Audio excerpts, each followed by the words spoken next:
Let's stay over in America at the moment and cross to Lara Trump, Donald Trump's daughter-in-law, a regular on this show. Lara, I can't imagine what you're thinking at the moment, so tell me, what's your reaction?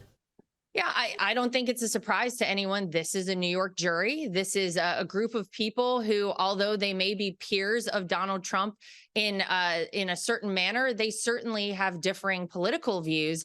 And I think that everybody has said the same thing. It's impossible for Donald Trump to get a fair trial in the city of New York. This was from the beginning a trial that never should have seen the light of day. The statute of limitations had run out on it already. Alvin Bragg had to take this from a misdemeanor to a felony to even get it into a courtroom. And then the judge that was chosen, Judge Merchan, miraculously, Erin, has presided over 3 different cases that deal with people in relation to Donald Trump. You have this one with Donald Trump. You had Alan Weisselberg, his CFO, and Steve Bannon. What are the odds that that happens? There aren't any odds on it because it is impossible. This judge was chosen for this trial to weigh the scales from the beginning. He overruled every single time there was an objection from the defense, and he sustained it nearly every time there was an objection from the prosecution. Sitting in that courtroom, it was clear as day. So no surprise to see a jury come back with a guilty verdict. I think it was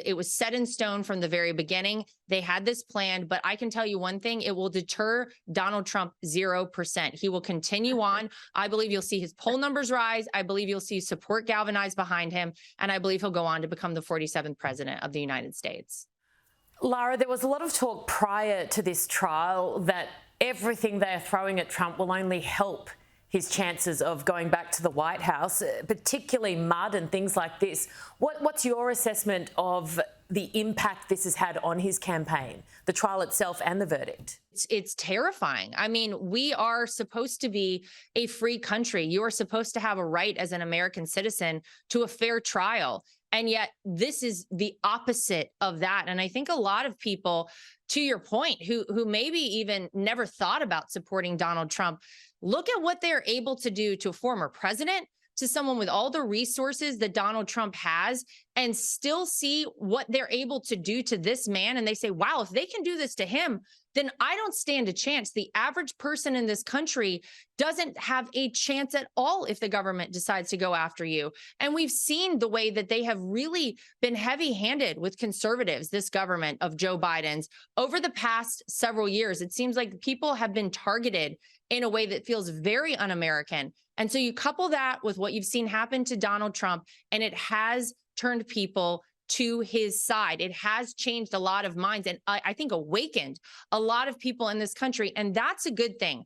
because we cannot be asleep. We cannot sit out of this election cycle. It will take every single patriot in this country in order to win this election. And it is a must, because if we have another 4 years of Joe Biden and the Democrats in charge, this country and the rest of the world, I think, are doomed.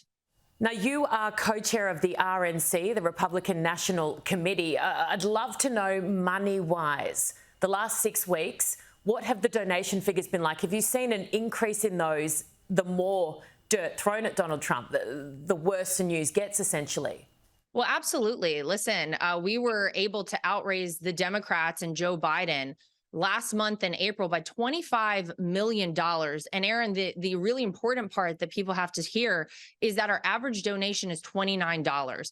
And so that tells you all you need to know. The support from the people of this country are truly behind Donald Trump. Yeah, Joe Biden might have a couple of very big donors that come in and try to drop a lot of money for him, but the real people of this country are supporting Donald Trump for the very reason that they understand what is at stake. They see what they're trying to do to this man. They see what that means overall in the big scheme of things, the grand scheme of things for the future of this country. And they are fighting back, and they're speaking loudly with their wallets, even at a time when we have an abysmal economy, thanks to Joe Biden and his absolutely terrible decision-making and horrific policies. People are still donating to Donald Trump, and they're doing it very loudly and very proudly at this point. I asked you before this all started how you thought he would handle himself during this trial, and you mentioned family. I saw in your social media this weekend a lovely little video of your little girl in a golf cart with the former president. How has he been throughout? He still manages to switch off, I can see.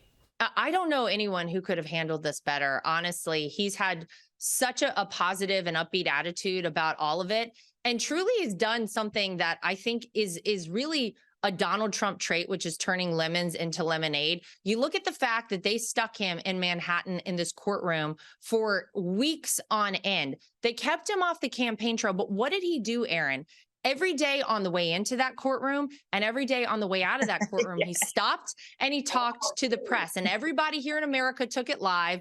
Everybody heard everything he had to say. And then he went and did stops at bodegas in Harlem, delivered pizzas to the FDNY firefighters, held a rally in the deep blue Bronx in New York, a place Republicans never go. And he had 25,000 people show up. So he has managed to take this entire situation, turn it on its head, and actually make it work to his advantage. It's amazing to see. I'm so proud of all that he's done. I love his attitude. And yeah, when he gets a little bit of time off, he does hit the golf course. And my daughter took her big Pikachu toy out on the golf course with him the other day and said, "Grandpa, can we both ride with you?" And he said, "Of course, get in." So cute. Oh, I love that. Very, very sweet. And just finally, looking this week at Joe Biden and Kamala Harris attempting to woo the black voters in America. I was watching Fox News a couple of nights ago and saw a young black Democratic voter who said that what they're doing is way too tokenistic, he described it as, and said he's actually going to vote for Trump because it feels more genuine in that space. It's amazing. You know, there's a problem when the Democrats are having to pander and play identity politics to this sort of level, that it is turning people off. Whenever one of their bases, the black vote in this country, is turning away from them. And it's really been amazing to see. You look at the support for Donald Trump with black voters in 2020, he won around 8% of the vote. Right now, he's polling at 23%. And it's because people want authenticity, Erin. People want someone and something that is genuine. And they can smell a rat whenever they see one. And that's exactly what they've seen with the Democrats. Every 4 years, they come around and say, "You have to vote for us." Heck, Joe Biden in 2020 even said to black voters, "If you don't vote for me, then you ain't black."